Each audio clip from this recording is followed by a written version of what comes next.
This original WSRE presentation is made possible by viewers like you. Thank you.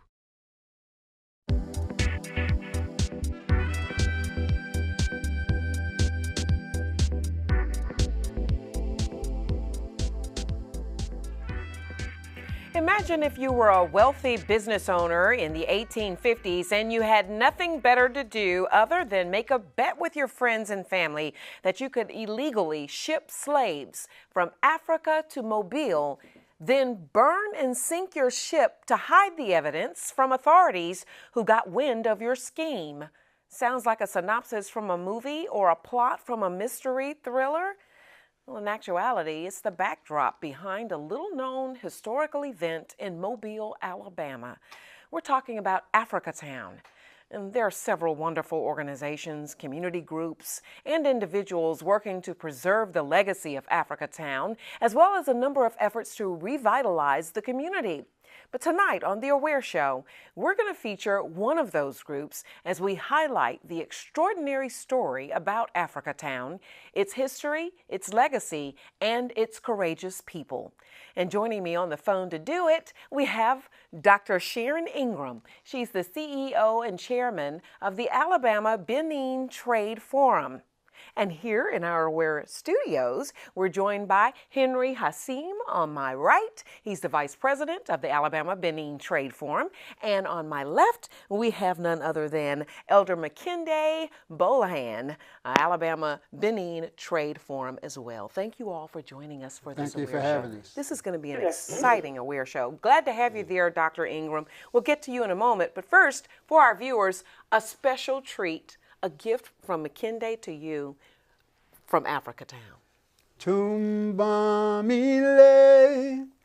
tumbamile oba, tumbamile,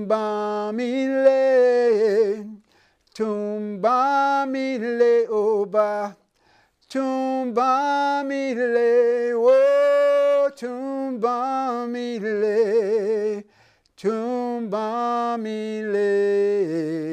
Tumbamile oba. So this is a song of thanks and praise and sung in the Yoruba language of Nigeria.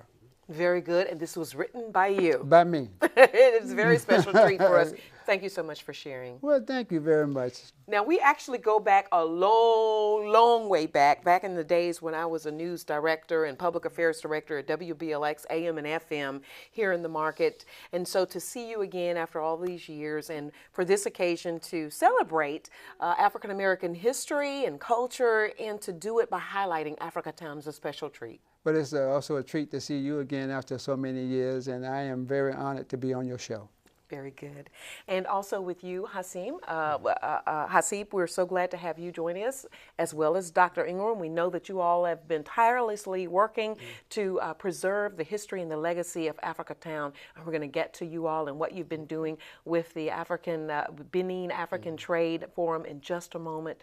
But I want to talk a little bit about the history of Africatown. We started off with it at the top of our show as we tried to just kind of capture the audience by giving them a very brief overview of the historical beginnings of Africatown. But I'm turning to you now, Makinde. Just really dive in there and give us the background. Okay, your statement about this scenario that you was laying out.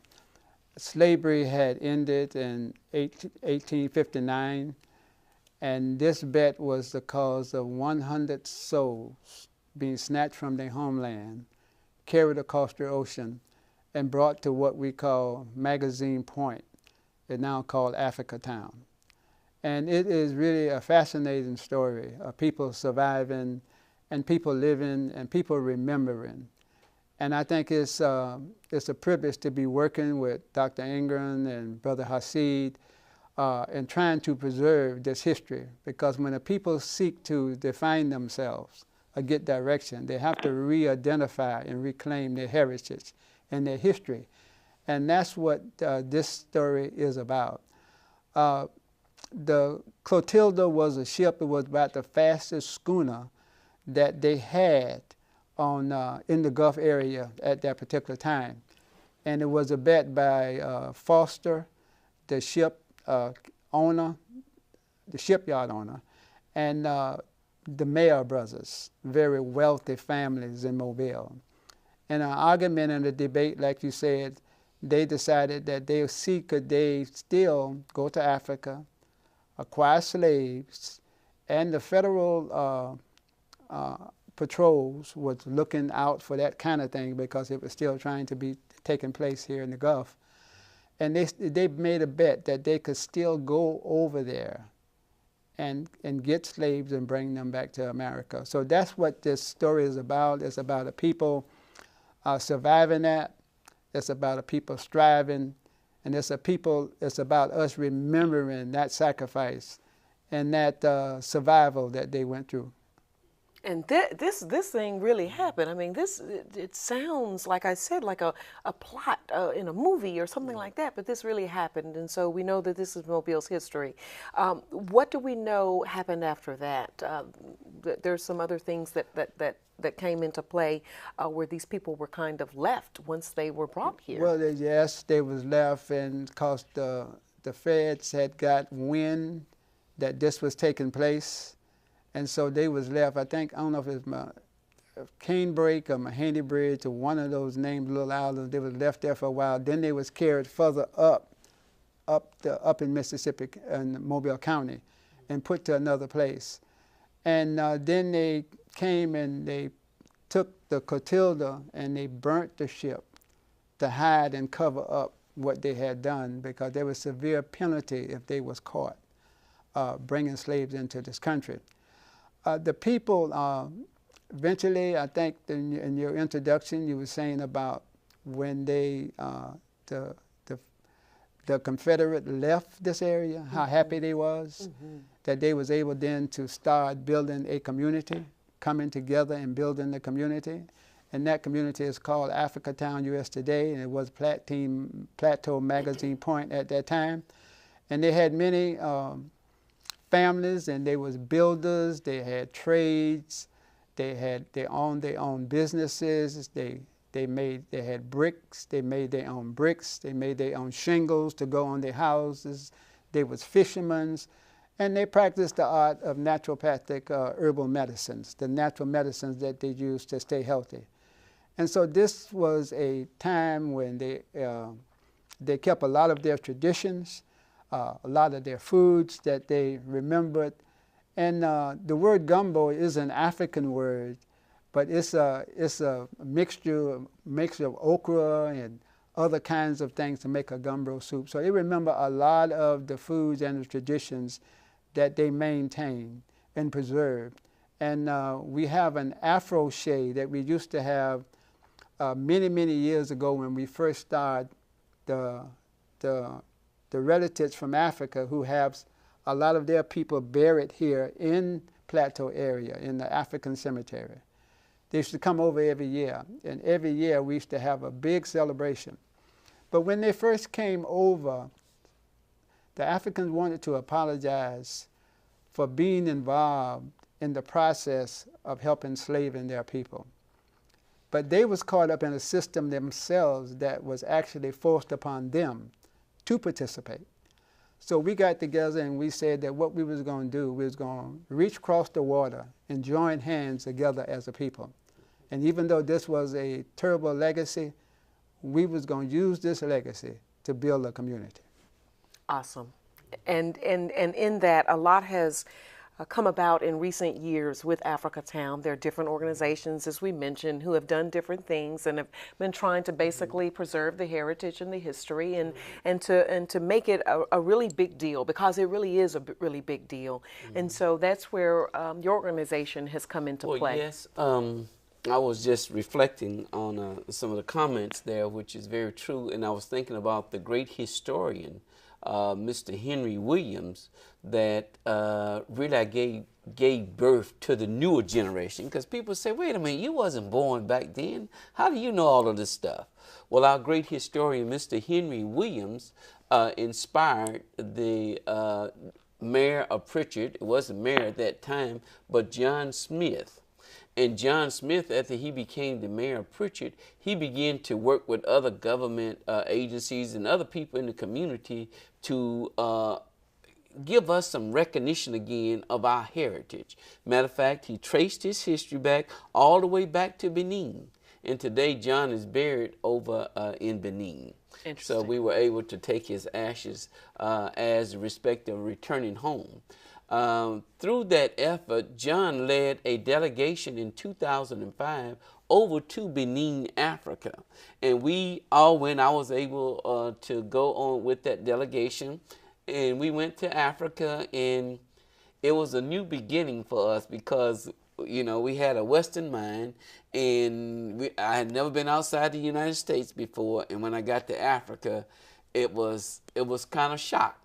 And not that all the bad things that you see, that there are people in Africa, there's parts of Africa that's as modern as America. But, you know, we were used to seeing pictures that was portrayed on TV that wasn't necessarily the truth. Mm-hmm. So what we learned when we went to Africa, that they showed us where the slaves would leave and exit Benin. And there's a city that's called Ouida.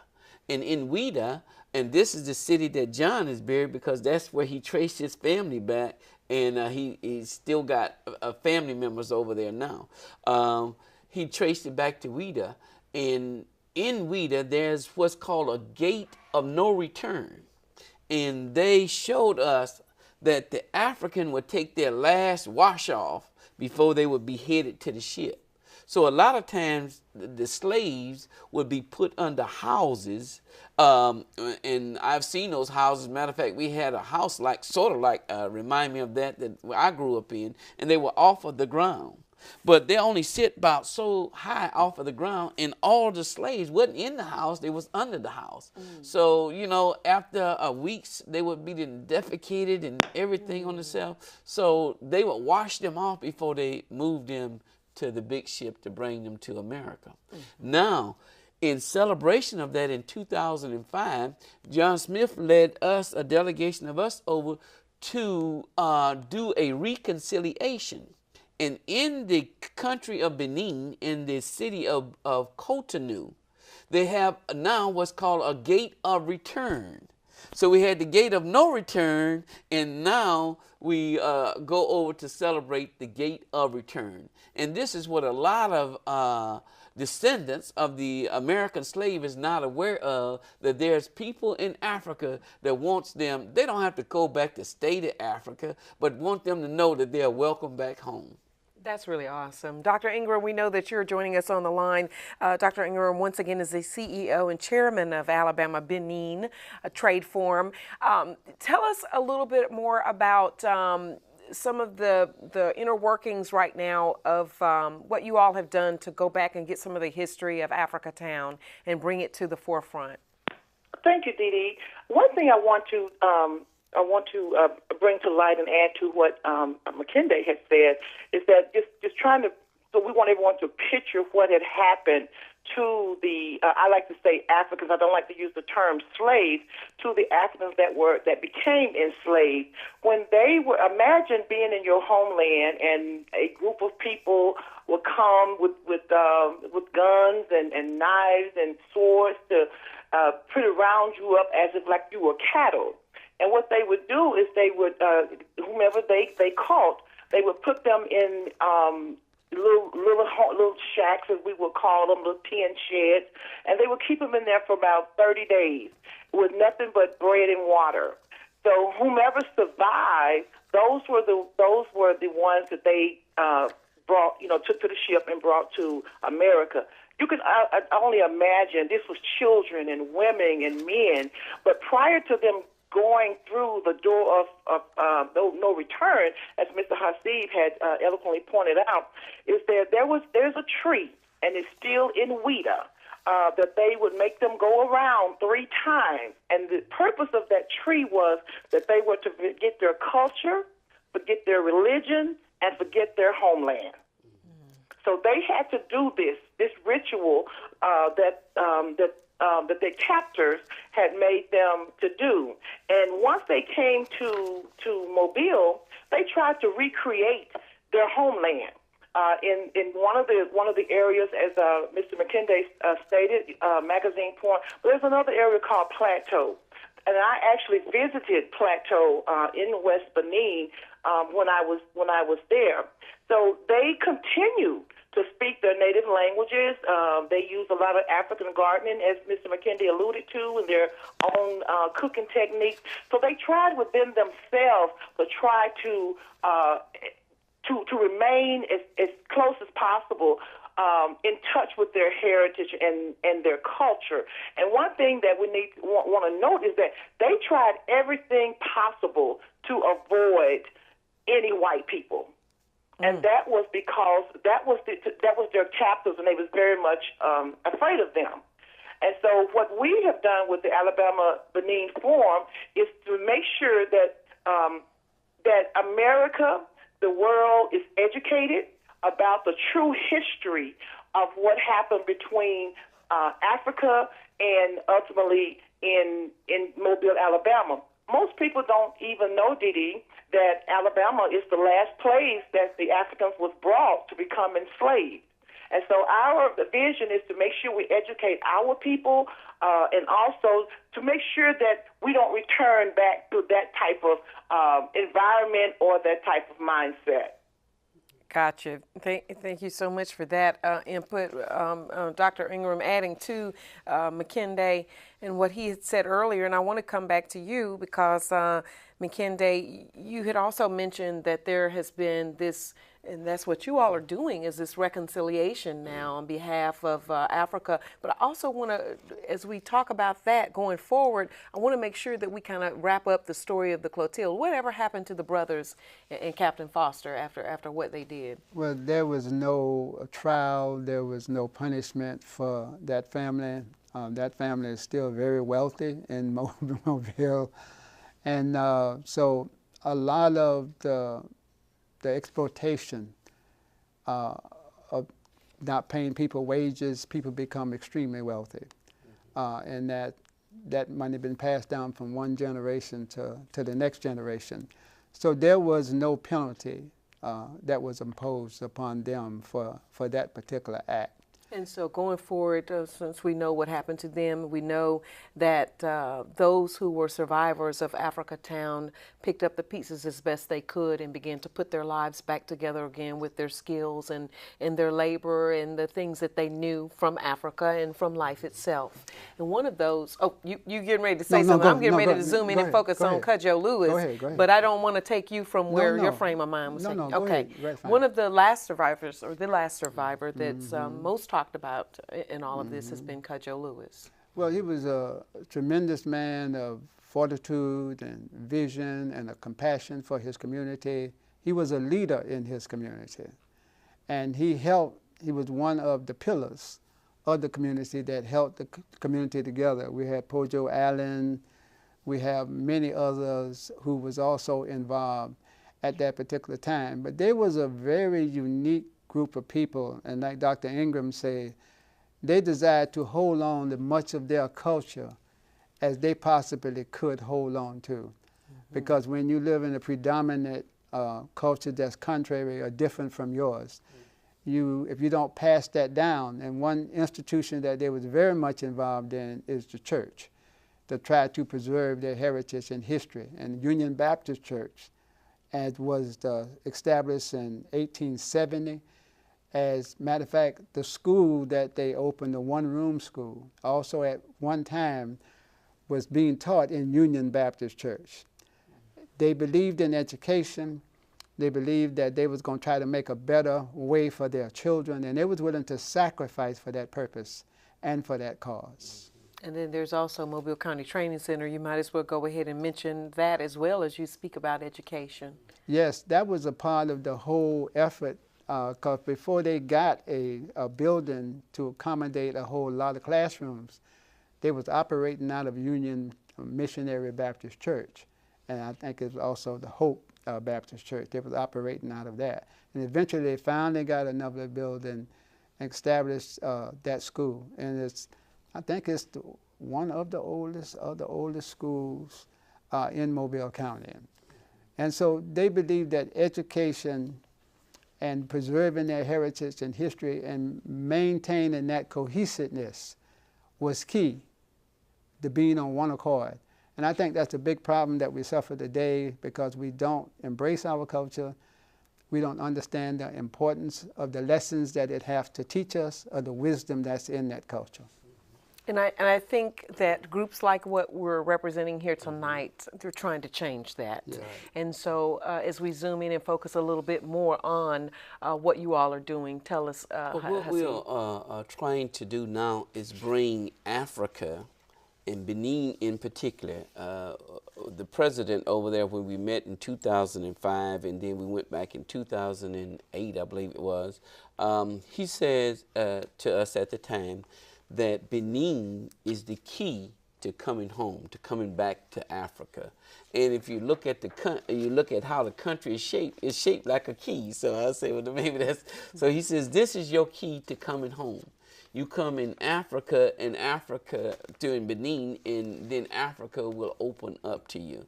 And so we've been working with the country of Benin and the country of Togo and Ghana and Nigeria and all the West African countries in there to try to bring about this reconciliation.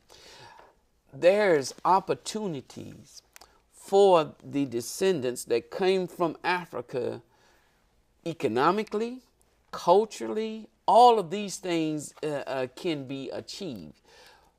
The problem that I've seen is educating the descendants in America about their descendants in Africa, and we hope to in the future be able to take groups back over.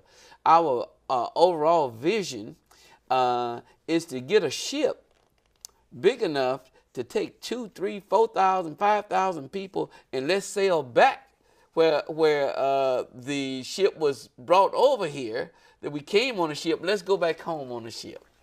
Okay, and of course, you know, I'm just going to be devil's advocate for a second, because you're going to have factions that are just, they're going to have views that some would say are ignorant views. Right. Mm-hmm. They don't want to go there because, and I don't want to get too far sidetracked with this, but they don't want to go there because they don't want what they might fear what would happen. On TV, right? Yeah.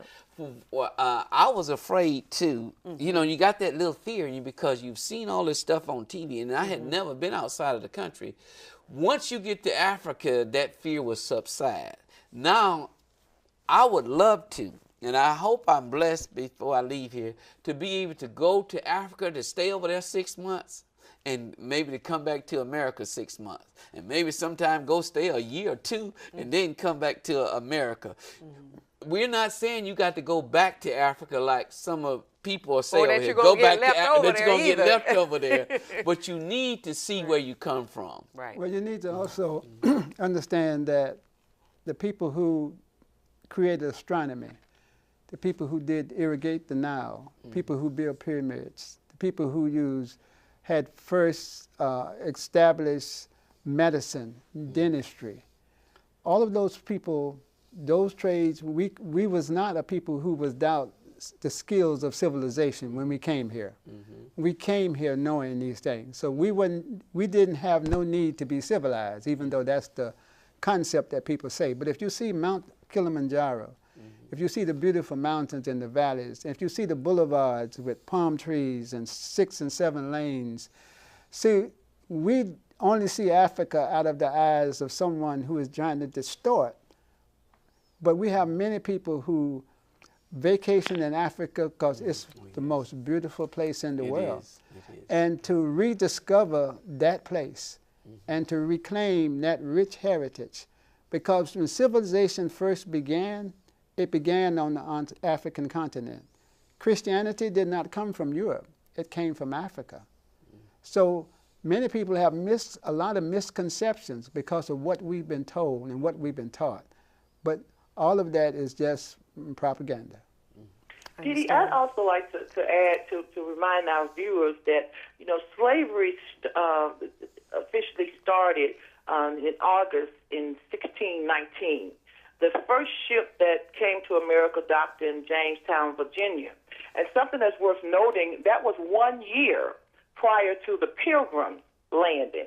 So we all hear about Thanksgiving, the Pilgrims started this, but the Africans were already here when the Pilgrims landed, and it officially ended December 6th in 1865. So that's 250 46 years that we were in bondage and that we were forced into servitude as slaves.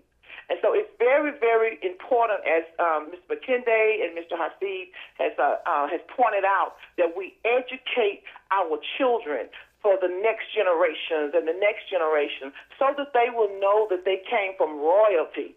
As Mr. Makinde just eloquently said, when they came, they were the doctors. You know, they were the mathematicians. You know, they were the sculptors.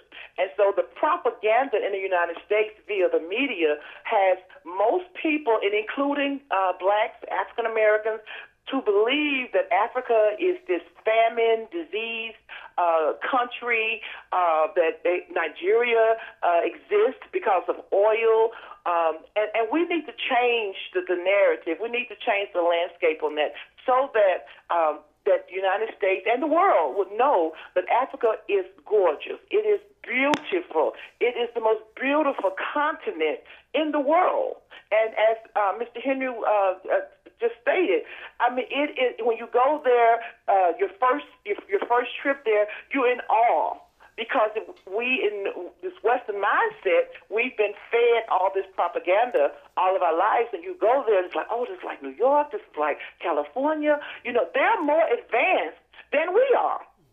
As a continent, they're way more advanced technologically than we are. So we want to, this forum, that's part of what we're doing is to change the mindset of people when it comes down to what Africa and Africatown really represent and what the culture and really is all about.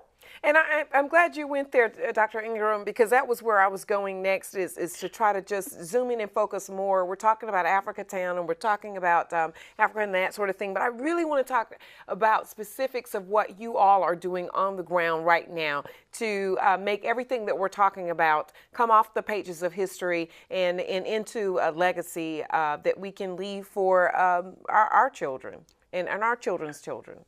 Well, specifically. Well, thank you, Dee Dee, for that. One of the trips that I just returned from West Africa in Benin, and I met with all of the government officials, from the newly elected president to all of the cabinet members there, and we have assigned a partnership agreement with them that we would act as the clearinghouse basically for all of West Africa.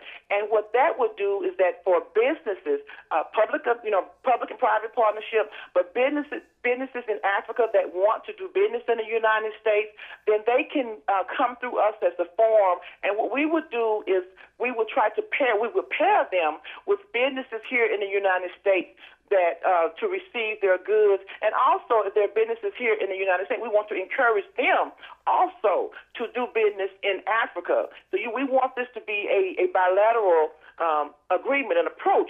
And we're spending a lot of our time in educating locally, and now thanks to AWARE, that we will be able to educate nationally about what Africatown is and what we need to do, some of the challenges that we face because of the propaganda and from the lack of support from the public, from the descendants of Africa. When I say descendants, I'm talking about all of us as descendants from Africa. That Africa is very, very important, and something that we don't understand and we don't talk about is the fact that Africa is the number one, is the richest continent as it is in the world, and also that everything that we use in our everyday life, everything, 99% of all raw material comes out of Africa. So we are working on trying to get businesses that will go into Africa to help build processing machinery, so that those businesses in Africa, they want an American presence in Alabama, specifically in Africatown, to create jobs, to create opportunities, to create a cultural universities, basically, technological centers. So we're on the ground, working up, trying to get our people to understand the importance of the connection. That's where we have to start, is what the connection is between Africa and Alabama and Africa and Africatown. That's where we lose, that's where we have the disconnect, because most African Americans, the black, don't think that Africa is a priority. I think that I see. I would totally agree with her, because we are trying to make that connection economically, culturally, and spiritually.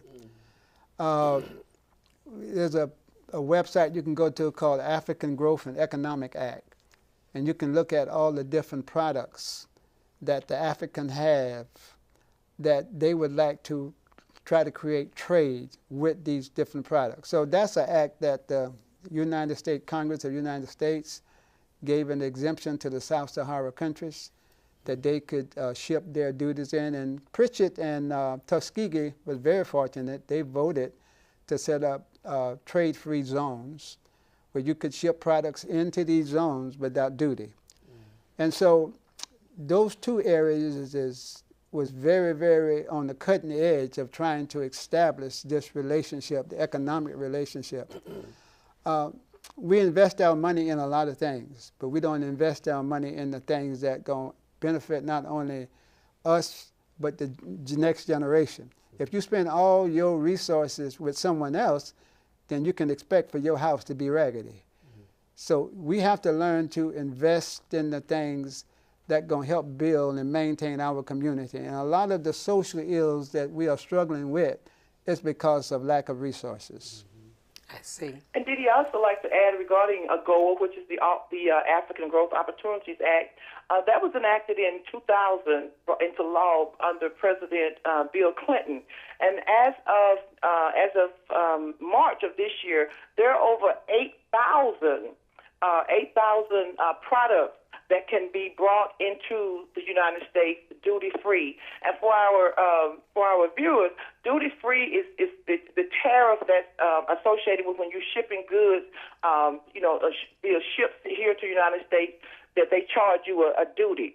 Well, the African Growth Opportunities Act allowed that they would get preferential treatment for countries in Africa for their goods that were stamped in Africa coming into the United States, because the duties could be $30,000, $50,000.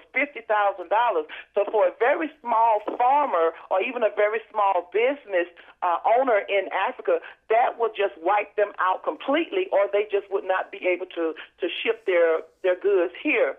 And one of the things I also want to highlight is that the World Conference of Black Mayors, whose president is Mayor, former mayor of Tuskegee, Mayor Johnny Ford. He's also been very instrumental with our working with us with Africa. Tuskegee does have a free trade zone also.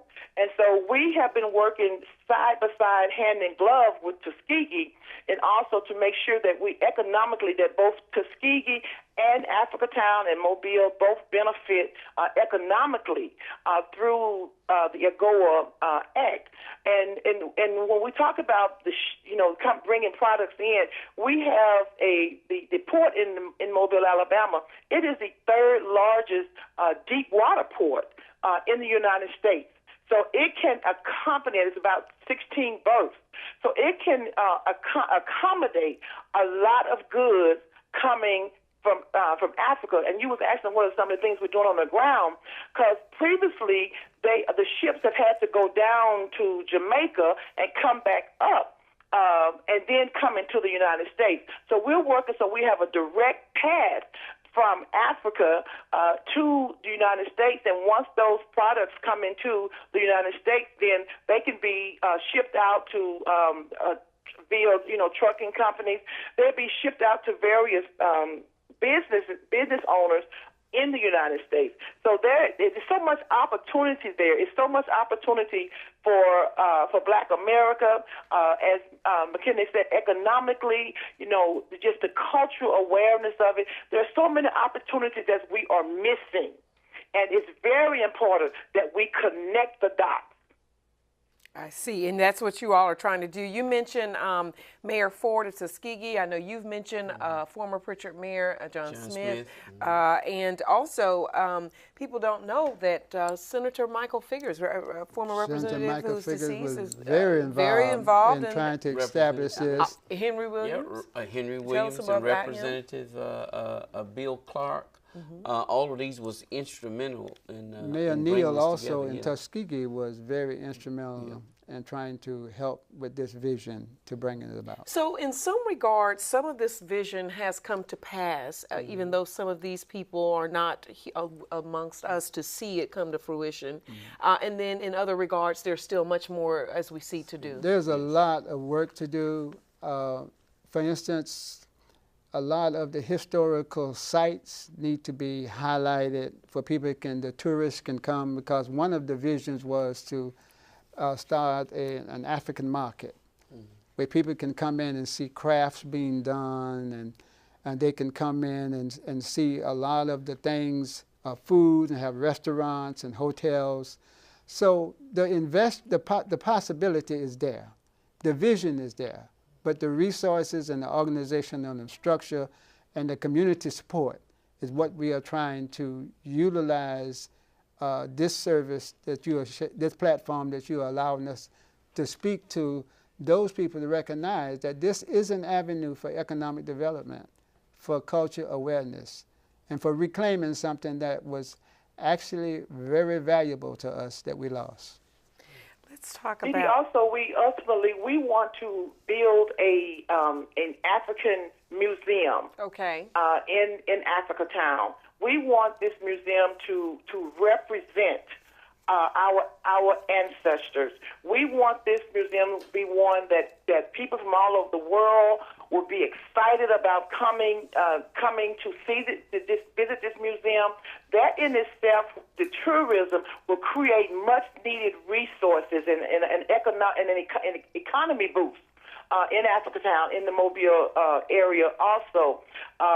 We should have, I know we have the African American Museum in D.C., but we need a museum of that magnitude in the Mobile area, in Africatown, so that the community can showcase their pride and their heritage of our ancestors. And so that's something we're really working on. And of course, that's going to take a lot of financing, a lot of public-private partnerships, and we're looking for all of that. We're looking for investors. We're looking for, we want to partner with schools. We want to partner with other institutions to make this museum to become a reality. I see. And so when we talk about Africatown, we've mentioned Plateau and Magazine Point and some other. What particular area are we talking about? Because this is bigger than just that. Well, there is a designated park that's been set aside and to be marked as a historical designated area. But we cannot just keep it in that part of the county. We have to also take in the communities that also need to be a vibrant part of this. But the museum, we also was looking at a park. We were looking at a African park where there would be boats and all kinds of things to be there, be a place where people can go and relax and enjoy themselves. We were looking at a replica of the Clotilda to be a part of a museum as well. So we do have a lot of plans that have been discussed over the years about how to bring this about. The vision is here. The commitment, Dr. Ingram have been very leading out now and been committed. Lately, she had picked up the torch to move this idea forward, and she had went over to Africa and visit, like she said, and met a lot of the people.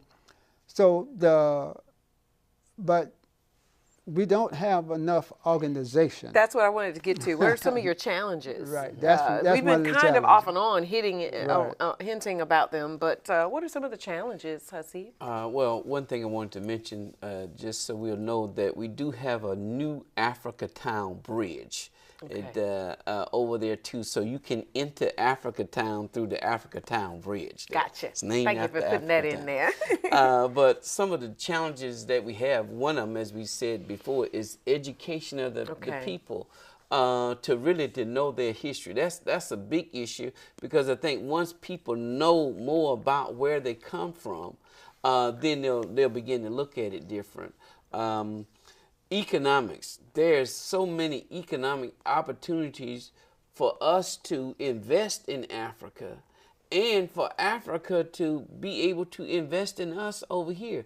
But we're not connecting the dots, and that's what we're trying to do, is connect the dots. It's going to take monies in order to bring these things about. But so we encourage our people to get together with their few pennies and nickels. They understand that we're not the super rich, as you said. We can't sit back and make bets like that. But we can pool our resources so we can invest in Africa, and the return, I can guarantee, would be far greater than the investment. You don't want to make a bet, but if you build it, they will come. No, I'm just kidding. That's right. That's right. Dee Dee, also, I just want to just interject this here. This is larger than the forum, and it's going to take all of us to bring these ideals and goals to fruition. We have to become more organized in order to make sure that this it is a reality, and that is one of our challenges, because this is, so many things that we're talking about. This is far greater than the Alabama-Benin Trade Forum, and it's going to take all of us to come together in unity, to operate as a unit, as one, to proceed further with this. And if I may, I would like to just also to highlight next year, 2018, it'll be 153 years, and what we're working on is for the Juneteenth celebration, which is not really embraced in Mobile the way that it should be. They have celebrations in Pritchard, but we want this to be a celebration all over Alabama. We would love to see Juneteenth as a national holiday. To celebrate our history. We're not. Yes, it was a dark time in America's history, but this is still our history, and it's something that we don't want our people to be ashamed of. This is our history. So the entire diaspora is more than just the United States. We're talking about the Caribbean. We're talking about Liverpool. We're talking about Asia. Everywhere, every country in the world is part of the diaspora. So we want 2018 to be the largest gathering of the African diaspora in the city of Mobile, Alabama.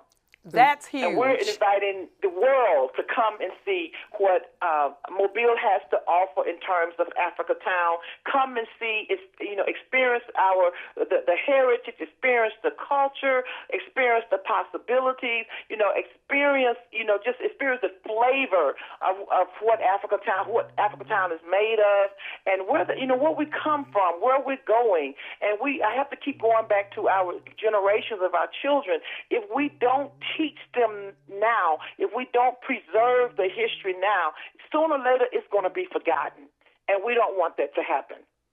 The resistance, we need to look at people who survived all was thrown at them, people who survived all of that.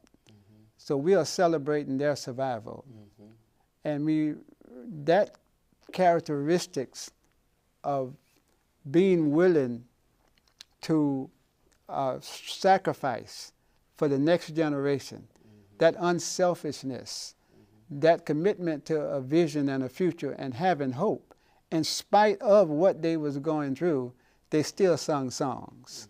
In spite of what they were going through, they still didn't let anything just rob them of their joy. So we wasn't celebrating because we was in trouble. We were celebrating in spite of the trouble we was in. And so that's the tenacity of a people. And that's what we want to capture in our young people. In spite of what challenges you have, you set goals. You strive for those goals. You strive to reach them.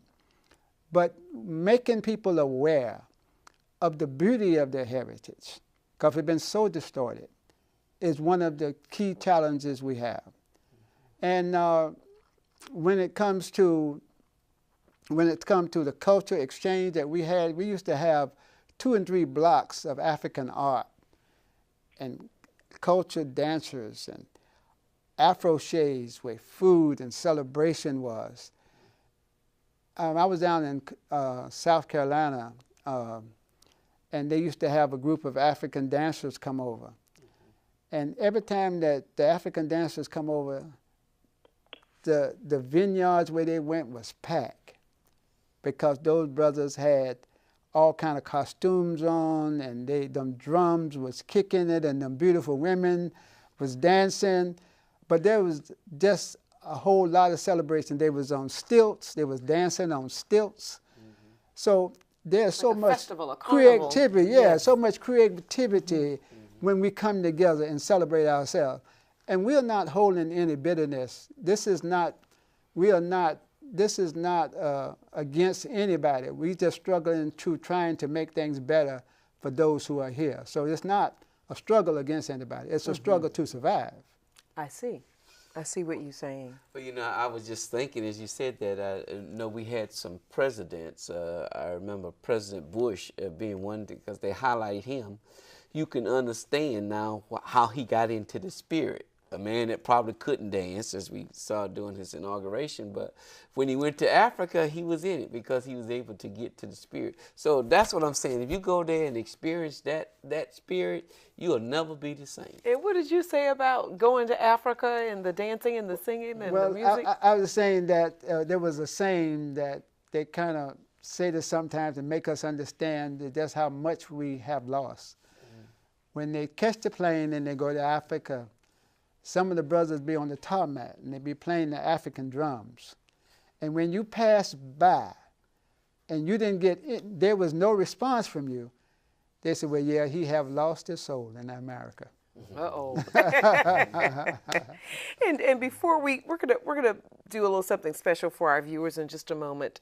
But speaking of lost souls, but certainly not forgotten, souls in the grave sites in Africatown. Can we just mention them a little bit as we talk about what is there and what's left in terms of having actual, not just proof that they were there and that they are still there, but that these people, their lives, their legacy lives on even though they're there resting. It does. And when the African families come over, they always come to visit their loved ones in the cemetery. The cemetery is being kept up and preserved so that we can visit. And so some of it is being restored because some of it had at one time was going through some ruins. And so it's a lot of focus is on making sure that we respect those who have went before us and the legacy they have left. In the old Plateau Cemetery of Africatown's graveyard. And I understand we also pulled up some images of Cudjoe Lewis's monument and his site that we had as well in remembering him, the last survivor of the Clotilda as well. You brought some musical instruments here on a more upbeat, that's the photo that we had of him and his wife. But here on our set of Aware, we have the opportunity to have some instruments here that Makinde is going to introduce us to and perhaps play as he did at the top of the show. This is called the Karumba.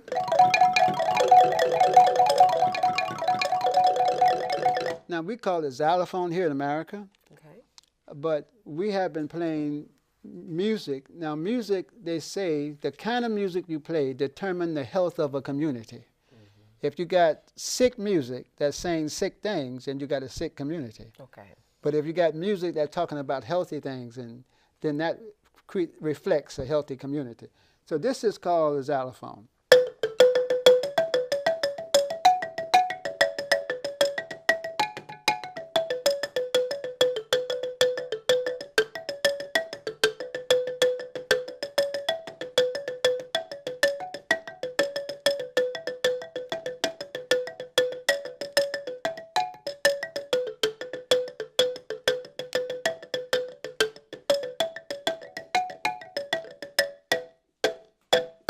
And that's how that sounds. I love it. And this particular instrument? Okay, this is called an African music box. Okay.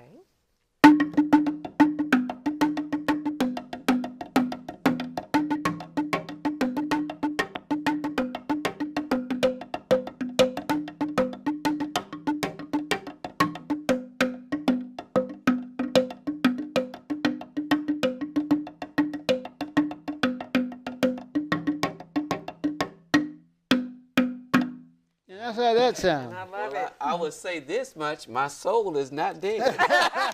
Neither is mine, because I was about to get up to the 2/4 beat. That's wonderful. Music is universal. It's a universal language. It's a universal language. Yes. Where people celebrate. And they say this, to communicate, it connects us to each other. And it also connects us to our Creator. And so music has been a very instrumental part of lullabies when we're born and funeral processions when we die. So music is something that accomplishes us all through life. Mm-hmm.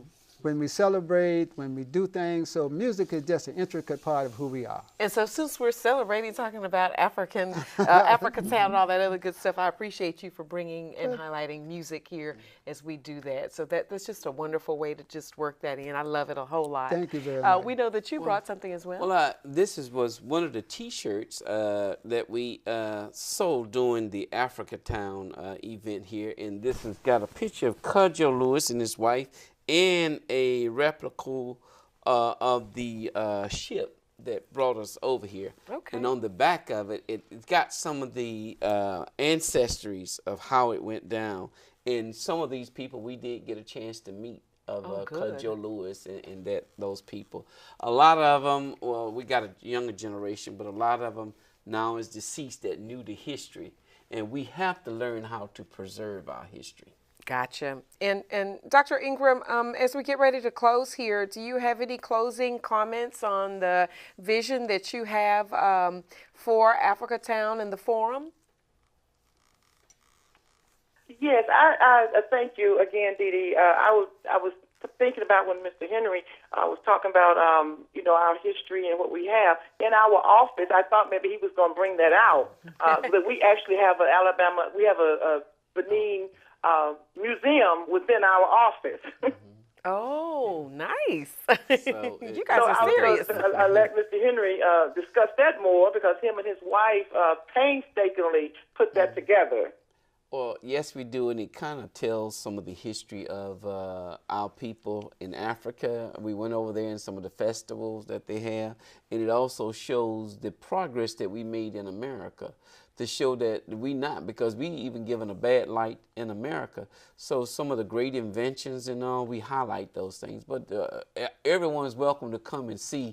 We got a one room, and it'll take you an hour to get through it. Really? Yes. That's really awesome. Yes, we got a lot of good good information. So where will we see you all in the next few years? Well, I envision us trying to make this connection. If we don't take the ship in the next few years, we definitely going to take a plane. I say if we can't get a ship load, we'll get a plane load. Or train. No, just kidding. Just to be able to see, because the more people that we're able, and we're talking about the ancestry, other people visit Africa all the time. And when they do, they come back. All races of people. I met over there, and people come every year. They come back. They pay their own money to go back to Africa because of the experience they get. So if they can get it, we can get it too. I have not been there, but it's on my bucket list. All right. And also, go ahead, Dr. Ingram. Mention here, you was talking about our vision. The Alabama-Benin Trade Forum, what our vision of the African Economic Initiative and Africatown is really to work to promote innovative immigration solutions. When I say that, I'm talking about to have our African brothers and sisters to come here to the United States, and those of us to go to Africa, and then to work for policy for Africa's participation in the global economy, because that's very, very important. And some of our initiatives include, a collaborative alliance with all government institutions, whether it be Africa and here in the United States, obviously with businesses and corporate leaders. We definitely need private investors and trade partners in America and also in Africa, so that we can continue to have a dialogue and, create a great global economic policy debate, basically, on Africa's role in the global economic development. And once we do that, it in turn thus helping Africatown to grow, because Africatown is Africa and Africa is Africatown. All right, and we're going to bring up a bulletin board here in case someone wants additional information about Africatown, and of course this organization making some big strides and planning to do some even bigger strides in the future with the Alabama-Benin Trade Forum, as she said, bringing Africa to us and us going to Africa in many ways, and so that's awesome. Closing remarks, Makinde? Well, my last remark would be, it's a bye-bye song. It's called Tumbamile, Tumbamile Oba, Tumbamile, Tumbamile Oba, Tumbamile, oh, Tumbamile, Tumbamile. Bye-bye. I enjoyed you. Peace. That's what that meant. Bless you. Bless you. Well, I'd like to just say, with the economic piece and all that we're working on, put in your plans to visit Africa. And there you have and it. you'll be a changed person. I love it a lot. And you, Dr. Ingram, last remark, 20 seconds. I just want to say, Dee Dee, it is a pleasure. It has been a pleasure to be on the Aware Show, and we just thank you so much for inviting us. We're so glad that you could be here. Sorry you couldn't be on the set. Maybe next time. We thank you for joining us by telephone. Thank you, Henry. Thank you, Makinde, as always. Thank you for having us. We want to thank you all, and we hope to see some of your plans and your unearthing of our rich history and culture and the African-American community to come in the future. Like many other stories in the African-American community, oftentimes the history has been either lost, stolen, destroyed, altered, erased, or ignored. The strength of the courageous survivors of the Clotilda live on in all of those who are working to preserve the history, heritage, and culture in Mobile and with our sister nation, Benin, Africa. The last known survivor of the Clotilda, Cudjo Lewis, once described a joyous moment in his life when the Confederates fled Mobile in April of 1865. And in his own words, he said this: "After they free us, you understand me? We so glad we made the drum beat like we were on our own African soil." Well, the United Nations used this account in 2009 to commemorate the victims of the transatlantic slavery to illustrate a moment of Africans claiming their freedom. Well, Aware is using those words of Cudjo Lewis to actually pay tribute to the history and legacy that they left behind. For all of us here, thank you so much for joining us. You can also join us at WSRE.org/aware. We're also on YouTube. Until next time, I'm Dee Dee Sharp saying, stay informed and stay aware.